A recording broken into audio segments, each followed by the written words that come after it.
प्रभु के नाम की महिमा हो। आज का जो हमारा थीम है वो है पारिवारिक जीवन, और मैं आपके सामने भजन संहिता 127 पढ़ूंगा। यहां लिखा है, यदि घर को यहोवा ना बनाए तो बनाने वाले का परिश्रम व्यर्थ होगा। यदि नगर की रक्षा यहोवा ना करे तो रखवाले का जागना व्यर्थ ही होगा। तुम जो सवेरे उठते और देर तक विश्राम करते हो और दुख भरी रोटी खाते हो, ये तुम्हारे सबके लिए व्यर्थ ही है, क्योंकि वह अपने प्रियों को यूं ही नींद दान करता है। देखो, लड़के यहोवा के दिए हुए भाग हैं, गर्व का फल उसी की ओर से प्रतिफल है। जैसे वीर के हाथ में तीर, वैसे ही जवानी के लड़के होते हैं। क्या ही धन्य है वो पुरुष जिसने अपने तरकश को उनसे भर लिया हो। वह फाटकों के पास शत्रुओं से बातें करता हुआ संकोच ना करेगा। परमेश्वर अपने पवित्र वचन के पढ़े जाने और सुने जाने पर हम सबको आशीष दे। भजन संहिता 127 उसका पहला वचन। ये एक ऐसा वचन है जिसको हम शादी में पढ़ते हैं, जिसको हम घरों के उद्घाटन के समय, हाउस वार्मिंग के समय पढ़ते हैं, और जो मसीही घर के बारे में कहता है कि जब तक परमेश्वर घर को ना बनाए तो घर के बनाने वाले का परिश्रम व्यर्थ होता है। साथ ही लिखा है, जब तक नगर की रक्षा यहोवा ना करे, परमेश्वर ना करे, तो रक्षक का जागना, चौकीदार का जागना व्यर्थ होता है। आज जबकि हमारा थीम है परिवार के ऊपर, पारिवारिक लाइफ के ऊपर, फैमिली लाइफ के ऊपर, तो मैं पहला वचन जो है, जब तक यहोवा घर को ना बनाए, घर के बनाने वाले का परिश्रम व्यर्थ होता है। हम सब अपने अपने घरों को बनाते हैं, हम सब एक स्वप्न होता है, खास करके शादी से पहले हमारा एक स्वप्न होता है। हर लड़की का एक स्वप्न होता है, हर लड़के का एक शादी से पहले स्वप्न होता है, ख्वाहिश होता है अपना घर के बारे में। उनका सबका अपना अपना एक सोच होती है, कैसा घर होना है, कहाँ होना, किस प्रकार का होना है, और बच्चों के बारे में, बच्चों की एजुकेशन के बारे में, बच्चों की परवरिश के बारे में परमेश्वर का वचन जो है बताता है, और हम सब की योजना, हम सब की कल्पनाएं होती हैं। हर लड़की का एक ख्वाब होता है अपने घर के प्रति, हर लड़की का एक सोच होता है। ऐसे ही लड़के का भी अपना घर कैसा होना चाहिए, उसकी तमाम चीजें पहले से होती हैं। हम घर बनाना चाहते हैं, और मसीही घर में जो सबसे बड़ी बात है, उसमें हमें जो पहली चीज है मसीह घर के लिए, वो है उसकी फाउंडेशन, नींव। पहली चीज जो है उसकी नींव है, और ये नींव जो है बहुत मजबूत होनी चाहिए। परमेश्वर के पवित्र वचन में पढ़ते हैं, अविश्वासियों के साथ असमान जुए में मत जुड़ो। वहां परमेश्वर का वचन अनइक्वल योग के बारे में बताता है। असमान, भिन्न भिन्न प्रकार का विश्वास, भिन्न भिन्न प्रकार के लोगों की तरह नहीं, एक विश्वास होना चाहिए। मसीह के वचन, मसीह की शिक्षा के आधार पर हमारा परिवार जो है, परिवार की स्थापना होनी चाहिए। फाउंडेशन, हर घर के लिए, घर बनाने के लिए उसका जो आधार है, उसकी जो फाउंडेशन है, वो बहुत ही महत्वपूर्ण होती है। ऐसे मसीही परिवार के लिए उसका आधार, उसकी फाउंडेशन जो है बहुत महत्वपूर्ण होती है। प्रभु यीशु मसीह ने मत्ती रचित सुसमाचार में बड़े ही अच्छे तरीके से घर की नींव के ऊपर दृष्टांत दिया है।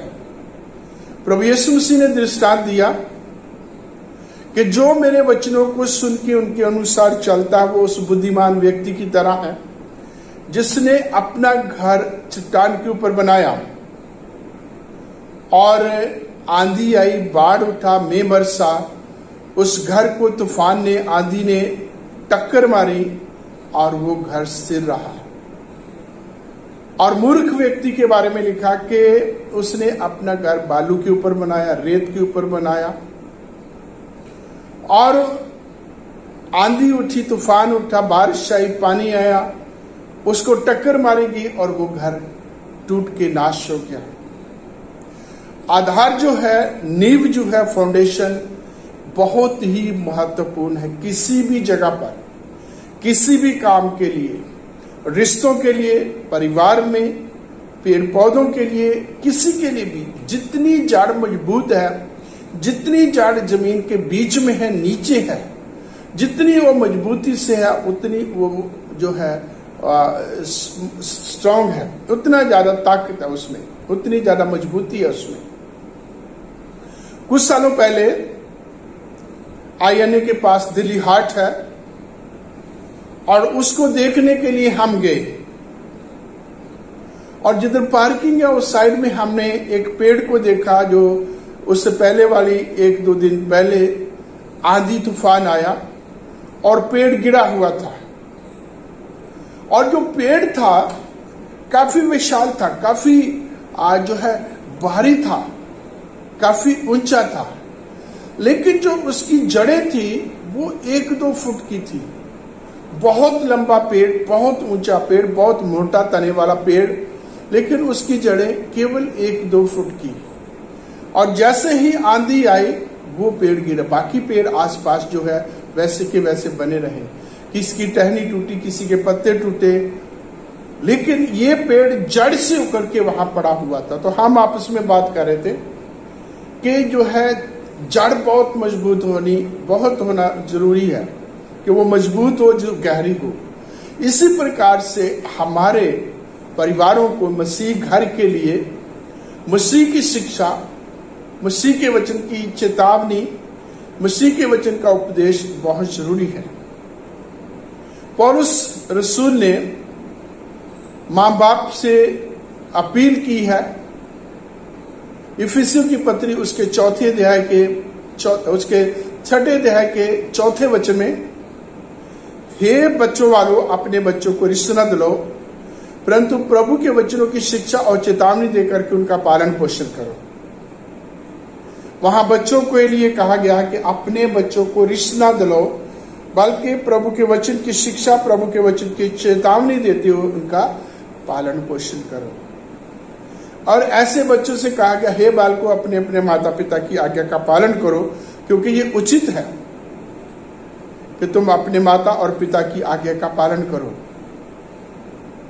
और इसके साथ एक प्रतिज्ञा भी है कि तेरा भला होगा और तू पृथ्वी पर अधिक दिन जीवित रहेगा। अपने माता पिता की आज्ञा का पालन करना, अपने माता पिता का आदर करना, ये मसीह का वचन, मसीह के वचन की शिक्षा, मसीह के वचन की चेतावनी आधार है। अपने बच्चों को प्रभु के वचन की शिक्षा, प्रभु के वचन की चेतावनी देते हुए उनका पालन करो। और बच्चों के लिए क्या? प्रभु में अपने माता पिता की आज्ञा का पालन करो, क्योंकि ये उचित है। तो मेरे अजीजों, बच्चों के लिए हो या माँ बाप के लिए है, दोनों के बीच में एक चीज कॉमन है, वो है मसीह यीशु।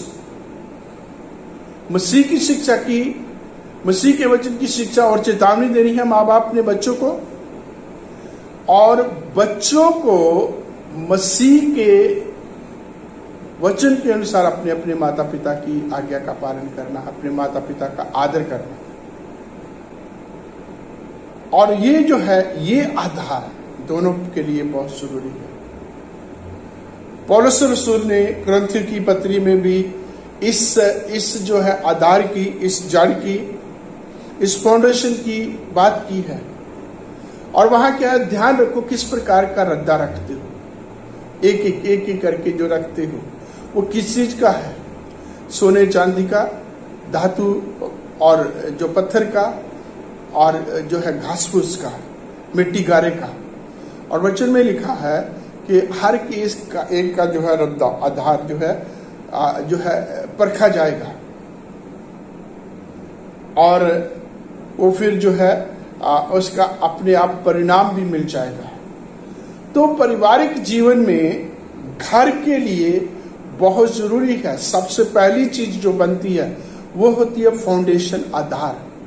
और हमारा फाउंडेशन प्रभु की शिक्षा, प्रभु का वचन, प्रभु के वचन, प्रभु के नियम, प्रभु के वचनों की शिक्षा और चेतावनी के ऊपर है ना। चट्टान के ऊपर घर होना, चट्टान प्रभु यीशु मसीह, उसके ऊपर हमारा घर होना है। उसके आधार पर जो है घर को आगे बढ़ना है। दूसरी चीज जो है एक घर के लिए वो होती है चार दीवारी। चार दीवारी, एक ये द्वार, एक ये द्वार, एक पीछे की द्वार, एक फ्रंट की द्वार, जिसमें दरवाजा भी लगा होता है। चार दीवारी। और ये चार दीवारों के बारे में सबसे पहली जो दीवार होगी वो है ट्रस्ट, विश्वास। वो बहुत जरूरी है। एक दूसरे के ऊपर भरोसा होना, एक दूसरे के ऊपर भरोसा करना। बिना भरोसा रखे, बिना विश्वास किए ये जीवन की गाड़ी आगे नहीं बढ़ पाती। जैसे एक घर के लिए चार दीवारी बहुत जरूरी है, वो चार दीवार, हर एक दीवार मजबूत होनी है, पीछे की, साइडों की, आगे की। और फिर जाकर के घर और घर में रहने वाले लोग, घर में पड़ा पाया जाने वाला सामान जो है वो सुरक्षित है। अगर घर की दीवारें कमजोर है, कोई भी आ सकता है। घर की दीवारें जो है कमजोर है, कोई भी कूद के आ सकता है। मजबूत है, लंबी चौड़ी है, ऊंची है, ताकि उसके बीच में कोई ना आ सके। और हमारा एक दूसरे के प्रति, पत्नी पत्नी के ऊपर प्रति, अपने लाइफ पार्टनर के प्रति जो है विश्वास बहुत ही दृढ़ और मजबूत होना है। एक दूसरे को जो है विश्वास करना है, क्योंकि इस विश्वास को तोड़ने के लिए बहुत सारे लोग हैं, बहुत सारे लोग होते हैं जो इस विश्वास को तोड़ते हैं। उदाहरण के तौर पे घर के लोग होते हैं, उदाहरण के तौर पर रिश्तेदार होते हैं, माँ बाप होते हैं, सास ससुर होते हैं, भाई बहन होते हैं, लड़के के लड़की के, जो तरह तरह की बातें, तरह तरह की कमियां, हर प्रकार की बातों को लेके आती है। लेकिन हमें अपने पति या अपनी पत्नी के ऊपर विश्वास सुना वो कैसा है, और उसके लिए हमें अपने जीवन साथी की आदतों को, अपने जीवन साथी के स्वभाव को, अपने जीवन साथी की तमाम चीजों को समझना है, ताकि वो हमारे लिए और हम उसके लिए विश्वास पात्र बन सके। बहुत बार जो है माँ बाप, बहुत बार रिश्तेदार जो है एक दूसरे की कमियां घटियां लेके आएंगे, लेकिन मेरे प्रियो वो जो है तोड़ने वाले काम करते हैं, शैतान भी करता है। दूसरी दीवार जो है वो दीवार है, जैसे पहली दीवार ट्रस्ट की है, विश्वास की है। दूसरी दीवार जो है वो है कम्युनिकेशन की, आपसी वार्तालाप की, आपसी बातचीत की। और ये कम्युनिकेशन जो है ये आपस में दोनों पार्टनर्स के बीच में, परिवार के सदस्यों के बीच में होना बहुत जरूरी है। वैसे भी मैं अक्सर कहता हूं कि मिलना, संगति करना, कम्युनिकेशन बनाए रखना ये बहुत जरूरी है। कम्युनिकेशन बहुत जरूरी है। जब कम्युनिकेशन नहीं होता, कई प्रकार की गलतफहमियां हमारे बीच में उत्पन्न होती हैं। कई प्रकार से जो है लोग इधर उधर की बातें करते हैं, और हमारा कम्युनिकेशन ना होने की वजह से हमारे संबंधों में जो है कमजोरी आती है। बहुत साल पहले मसीह वंदना के 2 प्रोमिनेंट लोगों की बात है। और दोनों ही बहुत अच्छे मित्र, दोनों ही बहुत अच्छे विश्वासी, और दोनों ही अपनी अपनी जगह पर अपने आप को जो है मसीह वंदना का अगला डायरेक्टर के रूप में देख रहे हैं। और जैसे जैसे वो दिन नजदीक आ रहे हैं, जो उनके आसपास के लोग हैं एक दूसरे के बारे में बहुत बातें कर रहे हैं। एक को दूसरे के और दूसरे को इसके पहले के विरोध में कानाफूसी चल रही है। और ये दोनों ही अपनी अपनी जगह पर कानों के कच्चे हैं और आपस में बात नहीं कर रहे। अपने अपने लोगों की बातें सुनकर और अपने दिल दिमाग में एक जो है नफरत की जो है दीवार को उत्पन्न किए जा रहे हैं, मजबूत किए जा रहे हैं। नफरत की दीवार इतनी उनके बीच में हो गई कि वो एक दिन दोनों ही अपने अपने जगह से इस्तीफा दे के चले गए और दोनों ही जो है मसीह वंदना को छोड़ गए और कोई भी मसीह वंदना का डायरेक्टर नहीं बन सका। हालांकि उनके लिए कहा जाता कि उनकी आपस में कभी भी कोई तू मैमा नहीं हुई, कभी भी कोई मनमुटाव, कभी भी कोई किसी ने किसी को ओए तक नहीं कहा। लेकिन जो बाहर से कानों में आते हैं, इधर से कानों में आते हैं और झूठी सच्ची इधर उधर मन गढ़ंत बातें करते हैं, वो बातें करते हैं। और हुआ क्या, दोनों का एंड अप क्या, दोनों ही बाहर चले गए, दोनों ने इस्तीफा दिया और मसीह वंदना किसी और के हाथ में चली गई। ये क्यों हुआ? क्योंकि उनके बीच में आपसी कम्युनिकेशन नहीं था, आपसी वार्तालाप नहीं था, बातचीत नहीं करते थे, एक दूसरे से बात करनी छोड़ दी। ऐसे ही हमारे घरों, हमारे परिवारों में, पति पत्नी के बीच में और बच्चों और जो है पेरेंट्स के बीच में बहुत बार ऐसा होता है। अलग अलग प्रकार की हम बातें सुनते हैं, अलग अलग प्रकार की बातें हम करते हैं और क्या होता है कि हम वो सुनी सुनाई बातों के ऊपर ज्यादा विश्वास करते हैं। हम किसी को सामने बैठ के बैठा के बात नहीं करते। और अक्सर ये जो है मियाँ बीवी को, पति पत्नी को लेकर के बहुत इसके ऊपर जो है बात होती है। बहुत बार जो है पेरेंट्स लड़की के, बहुत बार लड़के के पेरेंट्स, बहुत बार उनके जो है भाई बहन जो है तरह तरह की बातें बताते हैं, क्योंकि वो दोनों अपनी अपनी जगह पर जॉब पर गए हैं। जैसे वो घर में आएंगे और दोनों ही पक्ष एक दूसरे के विरोध में बातें करेंगे और जो है एक कानाफूसी करेंगे। और क्या होगा, धीरे धीरे ये मियाँ बीवी का आपसी जो रिश्ता है ये कमजोर होना शुरू हो जाएगा।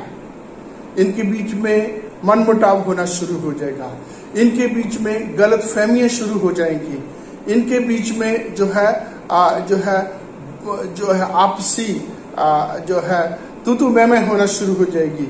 और एक वक्त यहाँ भी आ जाता है कि एक दूसरे से लड़ाई झगड़ा करेंगे, बहुत दूर तक, बहुत जो है गंभीरता से इनके बीच में ये सारी बातें होना शुरू करेंगे और इनके रिश्तों में खटास आ जाएगी। इनके परिवार में जो है बहुत जो है दुर्दशा हो जाएगी, टूट जाएगा परिवार।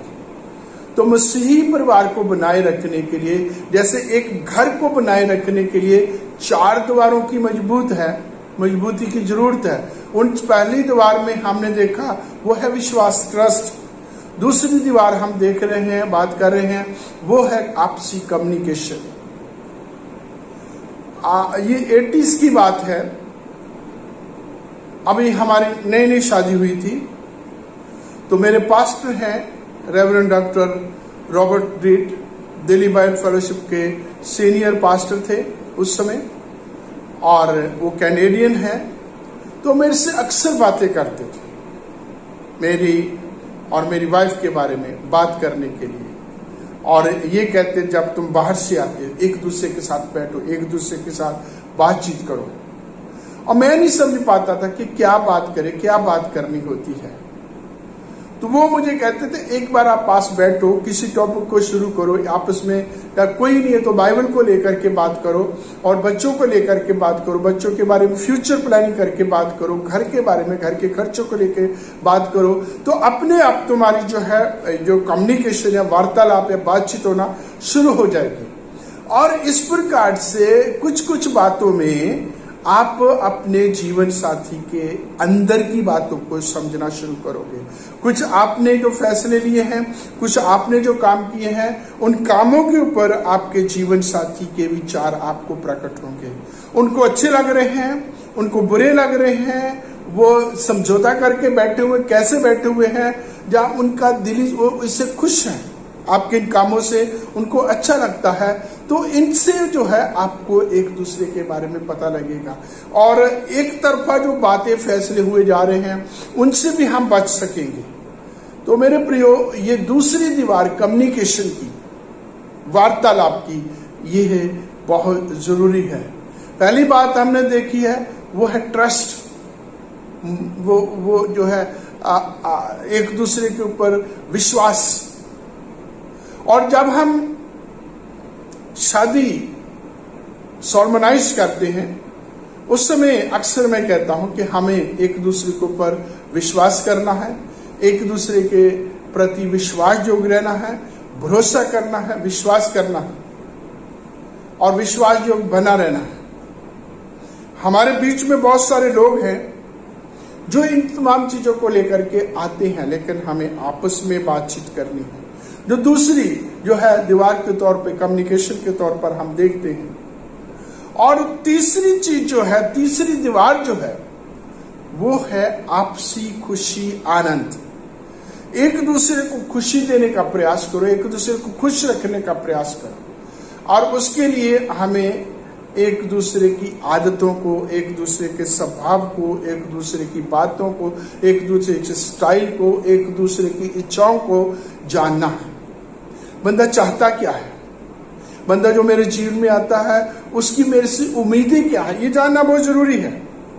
हम लगाए बैठे हैं, हम अपने ही मन में सोचे बैठे हैं, तो इनसे नहीं चलेगा। हमें समझना है, हमें समझ करके बताना है।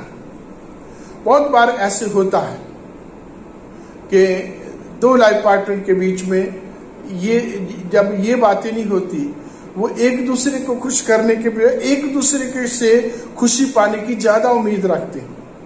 हमारा ये एक जो है एक तरीका है कि मैं खुश रहना चाहता हूं, मेरी खुशी के लिए ये मैंने काम किए हैं, मेरी खुशी के लिए मैंने ये जो है जीवन का ये निर्णय लिया है, मेरे को खुश होना है।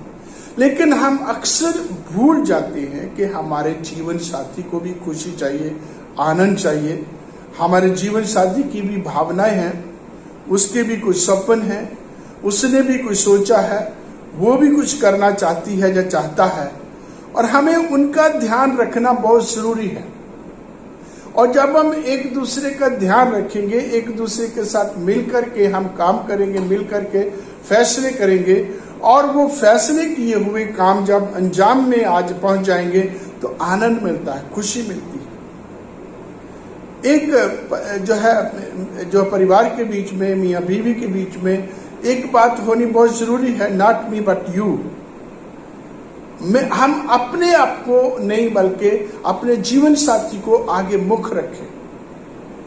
जैसे परमेश्वर का पवित्र वचन कहता है, दूसरे को अपने से उत्तम जानो। हम बहुत बार क्या होते हैं, अपने साथी को उत्तम नहीं मानते, अपने से घटिया मानते हैं। हम हर जगह, हर बात में हर जो है अपने आप को ज्यादा सुपीरियर मानते हैं, अपने आप को ज्यादा अच्छा मानते हैं, अपने आप को ज्यादा सही मानते हैं, और दूसरे की हम परवाह नहीं करते, उसकी हम कोई चिंता नहीं करते, उसको हम गलत मानते हैं।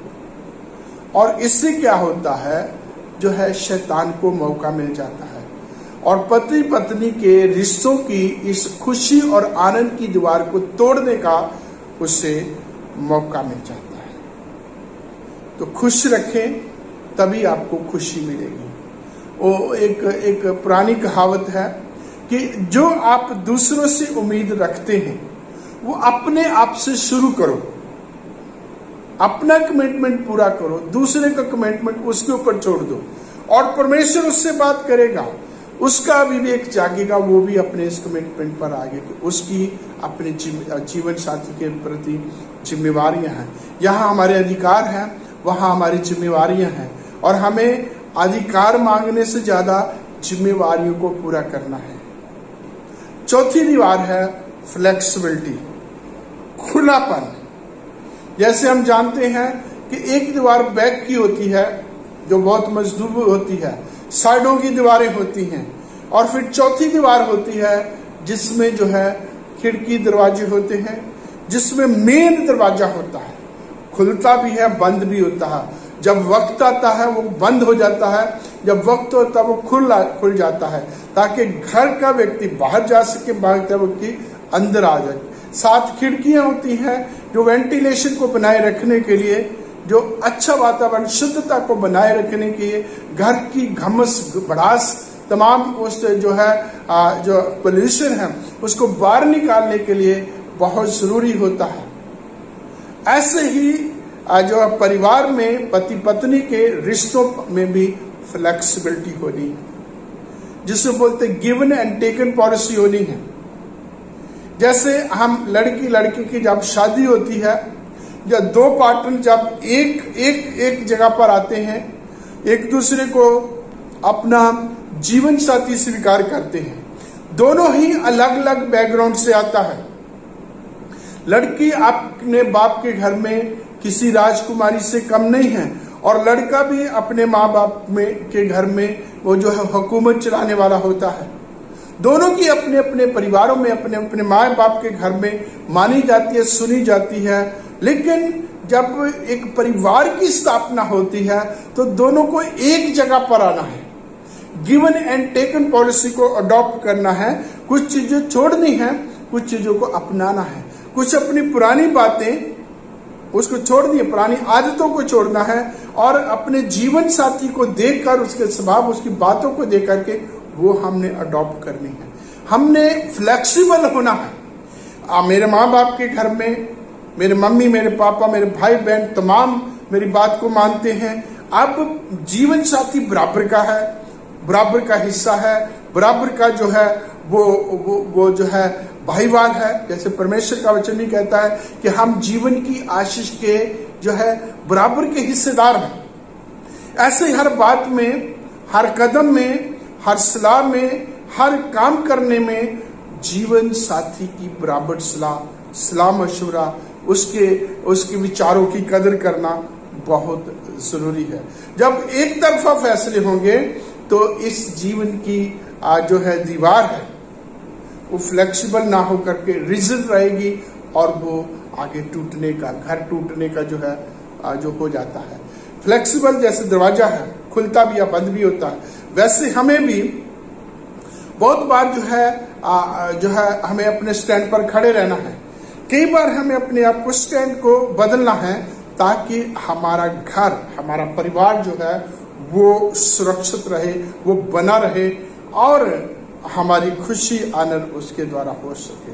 हमने इन 4 दीवारों को देखा। पहली चीज देखा घर की नींव, फाउंडेशन, उसके बाद घर के लिए 4 दीवारों को देखा, और 5वीं चीज होती है घर के ऊपर छत। और ये जो छत है, ये जो रूफ है, वो है प्यार, लव।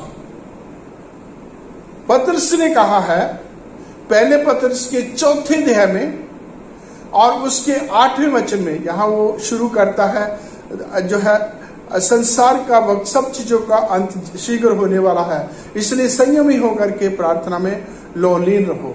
और 8वें वचन में कहता है इन सब से अधिक एक दूसरे से अधिक प्यार करो, इन सब से ऊपर एक दूसरे से ज्यादा प्यार। इन सब से 4 दीवारों के ऊपर, नींव के ऊपर प्यार है, क्योंकि प्यार के बारे में पतरस ने बड़े अच्छे तरीके से कहा, क्योंकि प्यार तमाम चीजों को ढांप लेता है। इंग्लिश में लिखा है love covers over a multitude of since. वो कवर करता है, जैसे छत कवर करती है पूरे घर को, ऊपर से, ऊपरी हवा से, ऊपरी धूप से, ऊपरी बादल से, पानी से, बारिश से, और ऊपर से आने वाली गंदगी से, आने वाले तमाम और उन तमाम जो चीजों से जिससे घर गंदा होता है, नुकसान होता है, उसको कवर करता है। ऐसे प्यार जो है कवर करता है, जिसको जो है पौलुस ने जो है बड़े अच्छे तरीके से कुरिन्थियों की पहली पत्री में लिखा है। वहां हम 13वें अध्याय में देखते हैं, यदि मैं स्वर्गदूतों की बोलियां बोलूं, यदि मैं दान दूं, यदि मैं ज्ञान रखूं, यदि मैं जो है बहुत सेवा करूं, यदि मैं दानों वरदानों से भर जाऊं, यदि मैं प्रेम नहीं रखता तो सब कुछ व्यर्थ है। ठनठनाते पीतल हो तो झंझनाती हुई झांझ की तरह वो बन जाता है। तो मेरे प्रियो, प्यार बहुत जरूरी है। इसलिए जब शादी होती है तो इफिसियों की पत्री के 5वें अध्याय की 22 वचन से और 33 वचन तक अक्सर पढ़ा जाता है, हे पतियों अपनी अपनी पत्नी से प्रेम करो, और हे पत्नियों अपने अपने पति के ऐसे अधीन रहो जैसे कलीसिया मसीह के अधीन है। दोनों में मसीह बराबर हो जाता है। अपनी पत्नी से ऐसा प्रेम करो जैसे मसीह ने कलीसिया के साथ प्रेम किया। हे पत्नियों अपने पति के ऐसे अधीन रहो जैसे कलीसिया मसीह के अधीन रहती है। पति के लिए भी आधार स्टैंडर्ड जो है वो मसीह है, और पत्नी के लिए भी जो आधार स्टैंडर्ड जो है वो मसीह है। तो हमें एक दूसरे से प्रेम करना है। आखिर में पौलुस कहता है कि ये भेद बड़े हैं। मैं तुमसे जो कहना चाहता हूं वो ये है कि हर व्यक्ति अपनी पत्नी से प्रेम करे, हर पत्नी अपने पति का आदर करे। हमें जीवन के इस गाड़ी को बराबर से चलाना है। दोनों गाड़ी के पहिए को बराबर रखना है। एक पहिया छोटा एक बड़ा है, एक ट्रैक्टर का है, एक मारुति का है, तो गाड़ी पलटी जाएगी। हमें अपने जीवन में इस जो है जो छत है प्रेम की, इसको मजबूती से बनाए रखना है। ये छत उड़ गई तो घर भी उड़ जाएगा, बिखर जाएगा, सब कुछ गंदगी आ जाएगी, टूट जाएगा घर। तो पौलुस ने जो बोला है, प्रेम की परिभाषा देता है। प्रेम धीरजवंत है, सब बातों को सह लेता है, सब बातों की प्रतीति करता है, अपनी बढ़ाई नहीं चाहता, अनरीति अनुचित तरीके से नहीं चलता है, बल्कि वो प्रेम में चलता है। और फिर जो है पौलुस ने इसको आखिरी वचन में कहा है कि प्रेम, आशा और विश्वास ये स्थायी है, परंतु इन सब में प्रेम उत्तम है। इसलिए जो प्रेम है ये छत की तरह काम करता है। नींव प्रभु यीशु मसीह का आधार है, और प्रेम छत का जो है रूफ जो ऊपर उसके कवर करने के लिए। और प्रेम जो है ऐसा करना, जैसे हमने पढ़ा, हे पतियों अपनी अपनी पत्नी से ऐसे प्रेम करो जैसे कलीसिया से मसीह ने प्रेम किया। मसीह का प्रेम देखो, वो यूहन्ना की पत्री उसके 13वें अध्याय के पहले वचन में कहता है, जब प्रभु यीशु मसीह ने जान लिया कि अब दुनिया से उसकी सेवा काल पूरी होने वाली है और जहां से मैं वहां वापस जाने वाला हूं, तो अपने लोगों से जिनसे वो प्रेम करता, जैसे आरंभ में प्रेम करता था वैसे आखिर तक भी प्रेम करता रहा। ये प्रेम कंटिन्यूस है, प्रेम निष्कपट है, निस्वार्थ है, ये प्रेम जो है सैक्रिफिशियल है, ये प्रेम जो है किसी भी प्रकार की कोई भी इसमें जो है डिमांड नहीं, बल्कि ये अपनी भलाई नहीं करता, अनुरीति से नहीं चलता, सब चीजों की विश्वास करता, सब चीजें सह लेता है। ये प्रेम जब बना हुआ है परिवार में, पारिवारिक जीवन में ये प्रेम जब भी स्थापित है, तो मेरे प्रियो हमारा परिवार हमेशा कायम रहेगा। पिता परमेश्वर इन पवित्र वचनों के द्वारा मुझे और आपको आशीष दे, ताकि हमारे परिवार मसीह में दृढ़ मजबूत रहें और हमारी जिंदगियों से प्रभु को महिमा और जलाल मिलने पाए। प्रभु हम सबको आशीष दे। आमीन।